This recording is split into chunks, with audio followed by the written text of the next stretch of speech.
పర్యవేక్షిస్తుంటే 11 గంటలకి model school నుండి principal నుండి ఫోన్ వచ్చిందండి. ఈ 11:30కి మోడల్ స్కూల్ రావడం జరిగింది.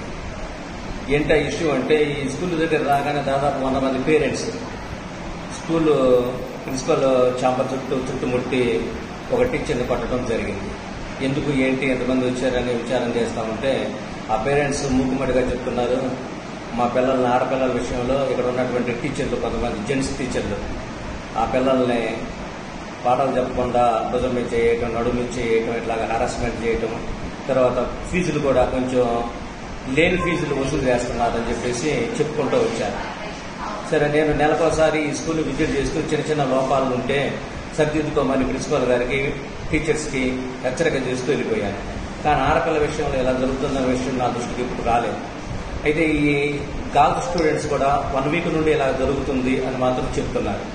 డైరెక్ట్గా నాకు కానీ లేదా ప్రిన్సిపల్ మేడం గారు కానీ ఆ స్టూడెంట్స్ కంప్లైంట్ చేస్తే పిలిపించి మాట్లాడేవారు.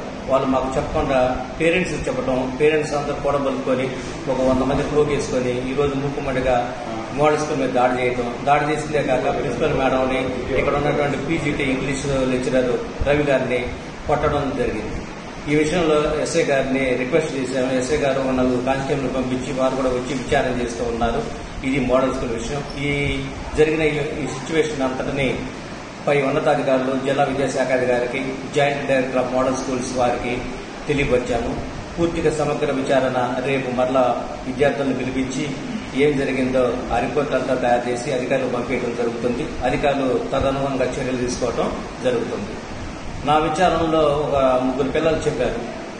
వాస్తవమే, ఆ టీచర్ ఈ విధంగా ఫలానా రవి గారని, ఖాజావాలని ఇలాగ నా మీద చేతులు వేశారని 3 పిల్లలు చెప్పారు. ఇది 4-5 రోజుల క్రితమే జరిగిందని చెప్పారు. మరి మా దృష్టికి ఎందుకు తీసుకురాలేదంటే మేము భయపడ్డారు సార్ మీకు చెప్పడానికి, అందువల్ల పేరెంట్స్ చెప్పామన్నారు. పేరెంట్స్ ఏంది ఆ కోపాన్ని ఆపుకోలేక ఒకసారి బంధుమిత్రులందరూ కలుపుకొని కొంతమంది దాకా దాడి చేయడం జరిగింది. ఇది ప్రిన్సిపాల్ తెలిసిందంట కానీ ఆమె వెంటనే దీని మీద చర్య తీసుకొని ఒక నిర్ణయానికి రాలేకపోయారు. ఇది ఏమైందిలని ఆమె కూడా పట్టించుకోలేదు. కానీ చేతుల దాకా వచ్చింది. ఈ రోజు ఈ ప్రిన్సిపల్ అప్పుడు సరిగా స్కూల్లో పట్టించుకోవట్లేదని బయట స్టూడెంట్స్ నుండి, పేరెంట్స్ నుంచి కామెంట్స్ వస్తున్నా ప్రిన్సిపల్ గారికి చాలాసార్లు హెచ్చరించారు. మేడం గారు మీరు సరిగా స్కూల్లో పట్టించుకోవట్లేదు, సరైన అడ్మినిస్ట్రేషన్ లేదు, టీచర్స్ కూడా రెగ్యులర్ గా రావట్లేదు, సెలవులు ఎక్కువ పెడుతున్నారంట, జాగ్రత్త, సిలబస్ విషయంలో పిల్లలు వెనకబడుతున్నారు, పేరెంట్స్ నుంచి కామెంట్స్ వస్తున్నాయి అని చెప్పాను. సర్దిద్దుకోమని హెచ్చరించాను.